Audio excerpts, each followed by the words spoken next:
Welcome to Digication Scholars Conversations. I'm your host, Kelly Driscoll. In this episode, you'll hear part 2 of my conversation with Abby Crew, Assistant Dean of Academic Planning, Assessment and Improvement, Curriculum Review and Innovation at Colorado Mountain College. More links and information about today's conversation can be found on Digication's Twitter, Facebook, and Instagram. Full episodes of Digication Scholars Conversations can be found on YouTube or your favorite podcast app. Now, I was curious, so I know Digication's had a long history in supporting outcomes-based assessments. Many institutions have approached it in, whether they're collecting work within individual courses or more of a kind of cohort approach. Very often they may be, sampling from pools of work and presenting it to kind of committee-based review sort of process where there's a group of reviewers that are going through and looking at the work. And with the introduction of Cora courses, there'll be more functionality for performing assessments within the actual courses. And I was curious if your institution is planning to use both kinds of approaches or one or the other. What might your plans be? We're not really sure yet. I did just email your tech support folks and Jeff yesterday because what we would like is a template, a universal template to roll out for all CMC users where the assignments are preloaded, the About Me section to introduce yourself, and then the knowledge, involvement, and application that have the AAC&U rubrics already overlaid on them. So previously, we were embedding Digication in each Canvas course, and we hadn't yet figured out how to do that more program level, institution level assessment. But I think we're getting someplace now with the new Cora build that we can overlay the template with the assignments for all CMC users. So that's exciting. And we'll see what we learn from there and how we need to iterate and improve in the future. So we haven't tried it yet, but that's the idea. That's the plan. That's exciting. The plan. That's Best laid plans, right? Yes. And I think it'll be fun, whenever we're working with institutions, there's always the kind of initial plan. And for many, it's the first time that they've ever had this amount of kind of data right at their fingertips that they're able to assess. There's been a kind of long history of, certain individuals being charged with tracking down evidence of student learning and not having a way to just kind of directly access evidence of what students have done, already have it mapped to various learning outcomes and have the tools for different reviewers to be able to access it, whether they're doing it right within their courses or maybe after a semester or academic year for more program or institutional level kinds of assessments. And I was, kind of curious in your discussions with faculty members, kind of going back to those initial 4 reflection questions that you gave them as they were kind of envisioning what they might hope to see from their students. Were they always kind of thinking about the outcome first and then what students create? Or were faculty members kind of thinking, well, we have, these signature assignments or these kind of core experiences that students have, and then thinking about, what outcomes do really align with these? I know in some conversations we have with institutions, they've just drafted new general education outcomes, and or maybe there's certain professional practice programs that have specific standards that they have to work towards. So I was curious in your kind of work with faculty, and they may have approached it in different ways, but how are they kind of even getting to the point where they could clearly see, what it was that they wanted to collect from the students, or, what do they want to know about what the students were creating that they might not have had a kind of means or tool to do before. Both, I will Uh-huh. say.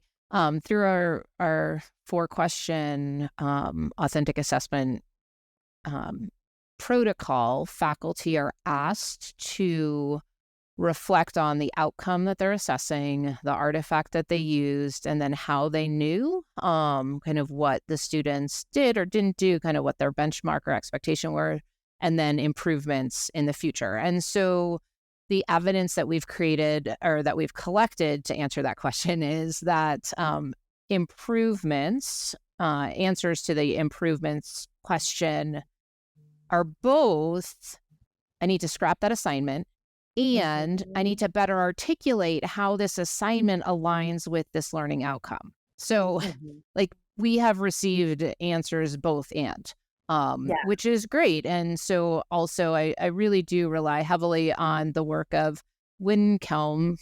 I'm not Win I'm not saying her name correctly. I apologize. Uh, but she has the framework for transparency in teaching and learning. And so we share that with all of our faculty to help them think through the assignments that they're creating and how they align with the student learning outcomes, both at the course level and at the institutional level, so that either they can change some of the language in their assignment or they can tweak part of their assignments as well. That's great. And when you're having these conversations, is it something that faculty members are doing kind of remotely and then coming back and reporting on it? Or is it something that's done more in collaboration with each other?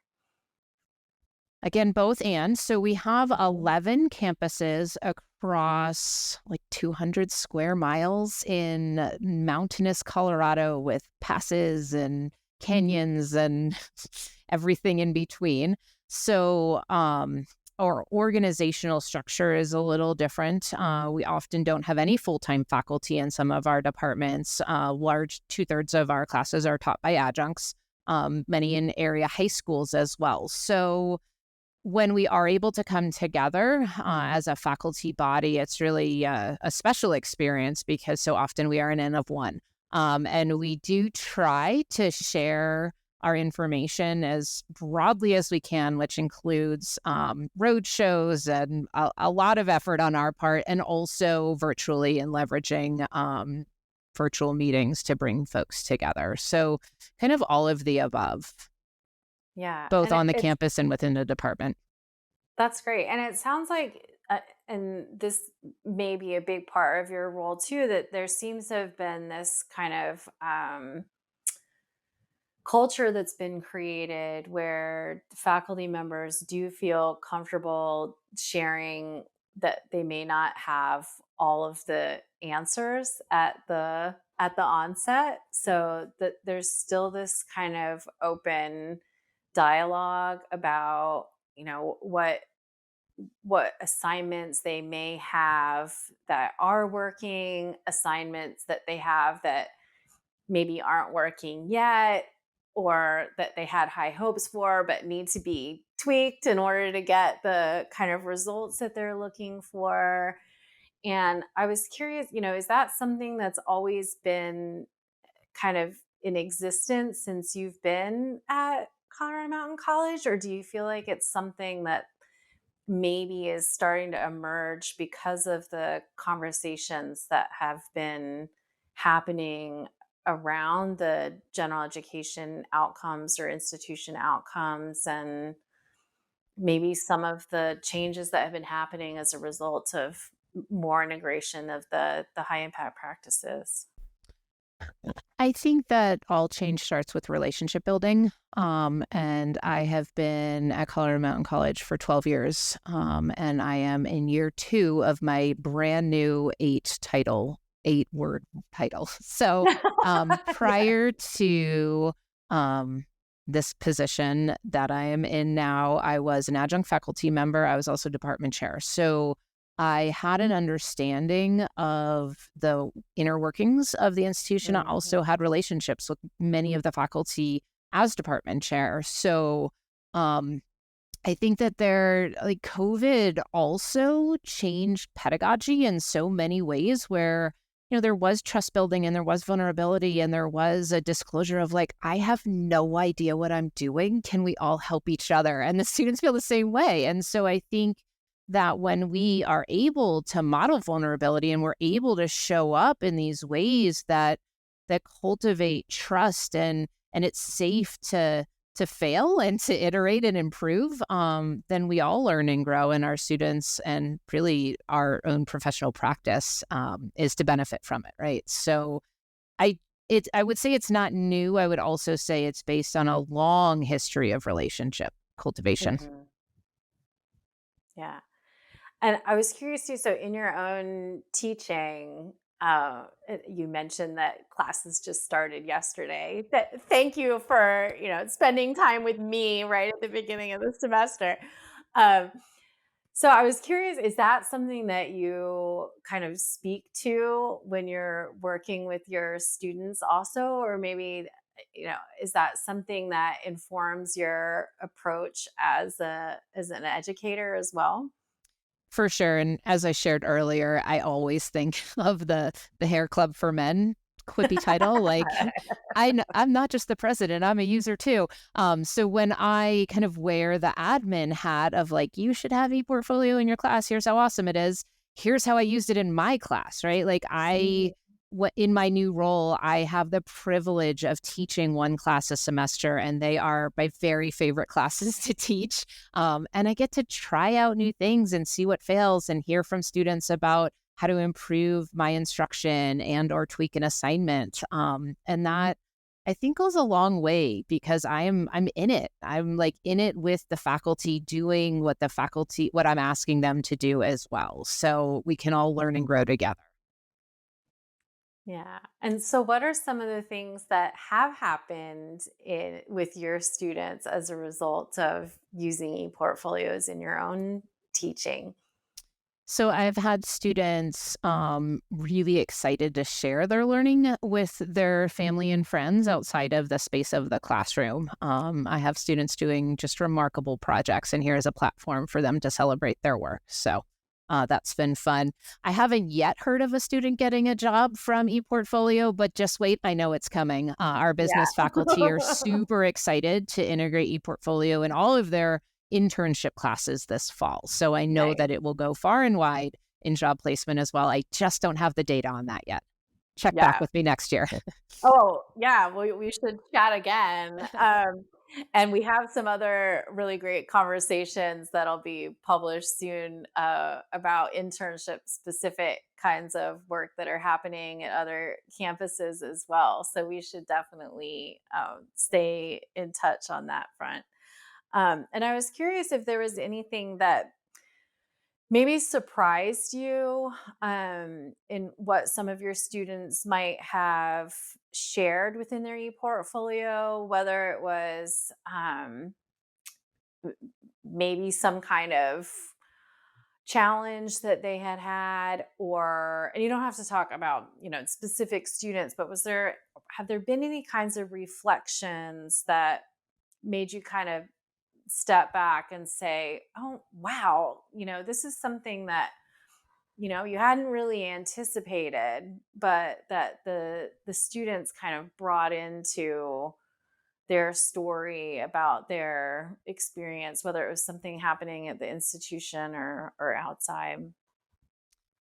Not yet is my answer to that question. And the reason I think it's not yet happened is because my classroom, I strive to cultivate a space of belonging. And so Mhm. we started class yesterday with students sharing the story of their name. And so that's just how we kick off a Oh, semester. That's our beautiful. ice breaking activity. Um, Mhm. and so students have reflections almost weekly. And so Mhm. by the time they are um, experiencing the Digication platform, I have a pretty solid relationship with my students. So Yeah. I've not yet had a surprise. That's not to say that it won't happen. Um, but weekly, I am surprised by my students. And so because I think they have a multitude of opportunity to share. of themselves Yeah. throughout this semester and not just in this like culminating ePortfolio experience. I've not yet been surprised, but again, I'm sure it'll happen at some point. Yeah, but that's really interesting because you have this kind of reflective process built in weekly that you are learning quite a bit about them as the semester kind of unfolds. So that makes a lot of sense. Um, what are some of the kinds of reflective prompts that you use in your own teaching? So very quick reflective prompts at the end, like our exit ticket is the muddiest point. What made Mhm. absolutely no sense this week? And Mhm. so we'll start class the following week with the muddiest point. And I'll do a word cloud with Mentimeter of like aha moments, like what stuck with Mm. you from the day. And so even just those like super quick reflective activities helps me stay connected to the students and also the content and my pedagogy, right? Like in those two very short prompts, I'm able to assess a lot about the student learning, my delivery of the information, and sort of the impact of that content on the student. So. Yeah. Yeah, I can imagine, if you're finding that a majority of the students had a similar muddiest point, that it's good to know that then so that you can come in and support them. Yeah. Absolutely. And I will always say, like, if it's one or two students, that's kind of on you, but we'll meet in the middle. If it's everybody, Uh-huh. that's on me. So, All good information. right. All good information. Yeah, and so when they're sharing these kinds of reflections, is it something that they're sharing openly with each other, or are those things that are just shared with you? How are you kind of approaching that? A little bit of both. So in WebEx, they can drop in the chat a muddiest point that is connected to their name. Also in the Mentimeter, it is anonymous. So um, I will vary how I solicit that feedback. It is helpful for me to be able to connect with the students one on one and know who they are if I can support them. Also, sometimes students don't feel safe or secure and would share more in an anonymous venue. So like a Padlet too, we can do. I employ a number of different technologies in my room to solicit feedback, both anonymous Yeah, and identified. great, great. And we haven't touched on this too much, but you mentioned that there's advisors that are involved with the ePortfolio as well. Could you describe that a little bit? Sure. This is all theoretical and ideation. And again, check back with me in a year when I I have an would love article to. sort of percolating in my brain and I need the data to be able to write it. Um, about how integrating ePortfolio at the level of an advisor helps engagement with ePortfolio, helps advisors support their students, and helps students make connections between classes and beyond classes. So I really see it as a rich opportunity for engagement. And I will say, there is one scholar at IUPUI who's doing this right now, Rachel Swinford, and I have brought it up at the AACNU ePortfolio Institute, and it's kind of a burgeoning field to engage student services in ePortfolio. And to me, it makes all the sense in the world. So we are looking at holistic advising and kind of reimagining our advising as they align with our academic and career communities. We are just now becoming a guided pathway institution. And so all of these changes are kind of the perfect storm to add this tool to help support and capture student learning. So again, like we we haven't seen it take off yet, but we have a lot of interest and excitement, which is wonderful. That's like first level of Yeah, change is you that's need some interest important. and excitement. um, and then we'll sort of have a soft scale up of implementation, and then we'll evaluate how it's going and iterate on improve as we go along. So um, again, in my brain, it makes all the sense in the world. And I just created an assignment sheet that I'm happy to share out with you. And it kind of walks students through semester by semester. And so prior to meeting an advisor, inviting students to create their ePortfolio, to populate their About Me section, their pictures, artwork. I'm looking at my assignment sheet right now. Mhm. Under the course tab, they can list the courses that they want to take, any co-curriculars that they're involved with or want to be involved with, any achievements that they're coming to us with.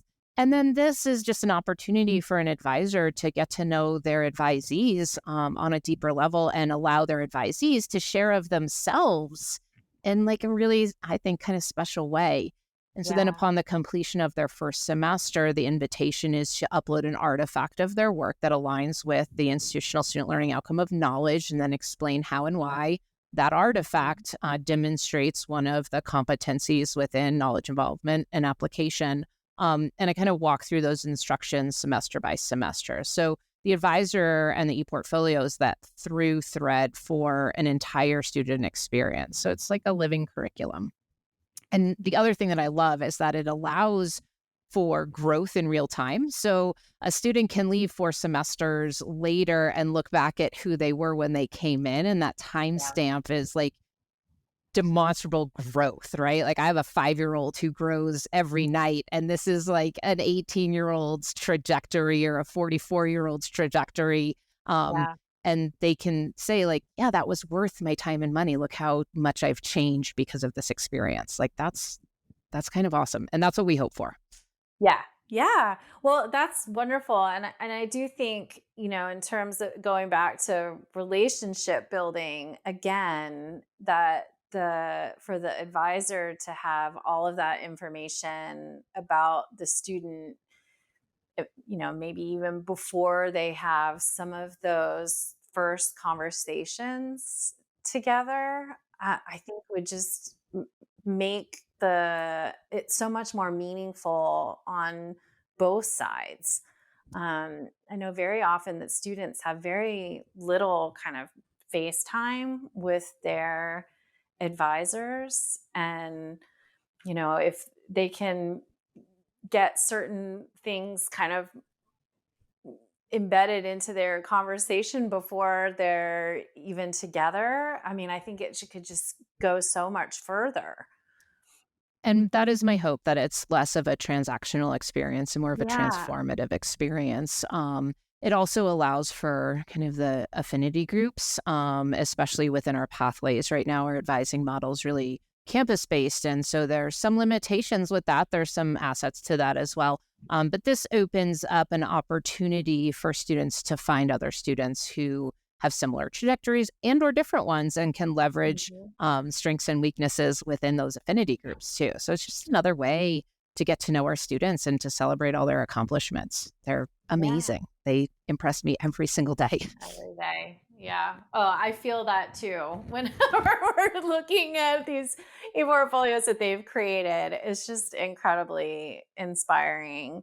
And I was curious if you could share a little bit about how your institution approaches the pathways. Every institution has a somewhat unique kind of story to tell in that area. So we are part of, our director of student services said that he started 20 years ago with this, but I'm not really sure about that. We have a board of trustees resolution as of last year, which was really exciting to move the work forward.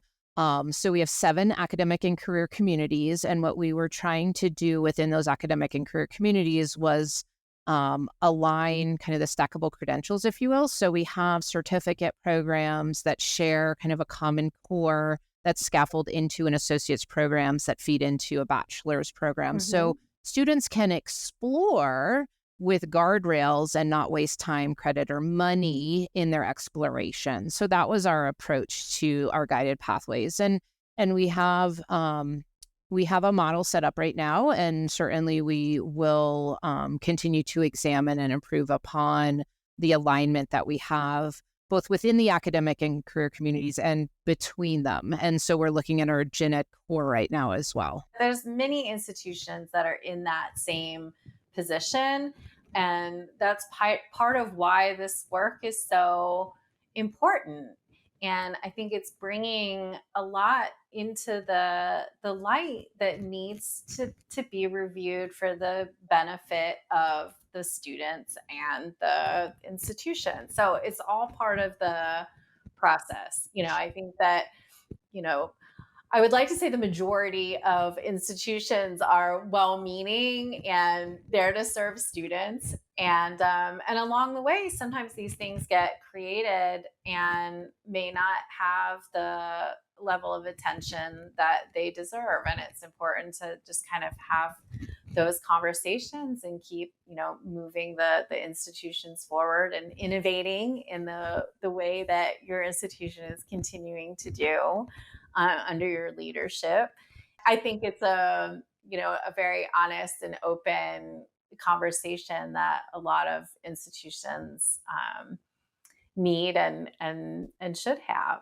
So It's like you change one thing and then you realize all the other things that kind of need we're improvement as all well. connected. I mean, we started with painting a closet and we went to a bathroom remodel, like it is, Oh, I know that well. that is How what I this know feels that like. well. And honestly, I think that some of that cascade effect is brought to light because of Digication and because of those aha moments that we're having when we see things structurally that could also benefit student success and equitable outcomes. And so, like, how can we turn a blind eye to that now we are seeing it in a way we never did before. So we're grateful for that vision and somewhat exhausted about the work that is before us as well. Yeah. I thought we fixed that problem, and here's another one to be addressed. Oh, that sounds really familiar in my world too. But it does keep us, being active, creative, and really, working toward that common goal to make education better, make the student experience better, and hopefully make their experiences better in their communities. And without sounding too lofty, and improve the world. I don't think that's too lofty. There's work to be done. Thank you so much, Abby. I really appreciate you joining me today and sharing everything that your institution is working towards around ePortfolios and reflective pedagogy, high impact practices. You're doing so many wonderful things, and I would love to set up a time, a year from now, to kind of get a pulse on, how things expanded, so are you starting year 2, or this is going to be the beginning of year 3, isn't it? We are starting year 2. You're starting year 2. Oh gosh, you've done so much already. So yes, we should talk again in a year.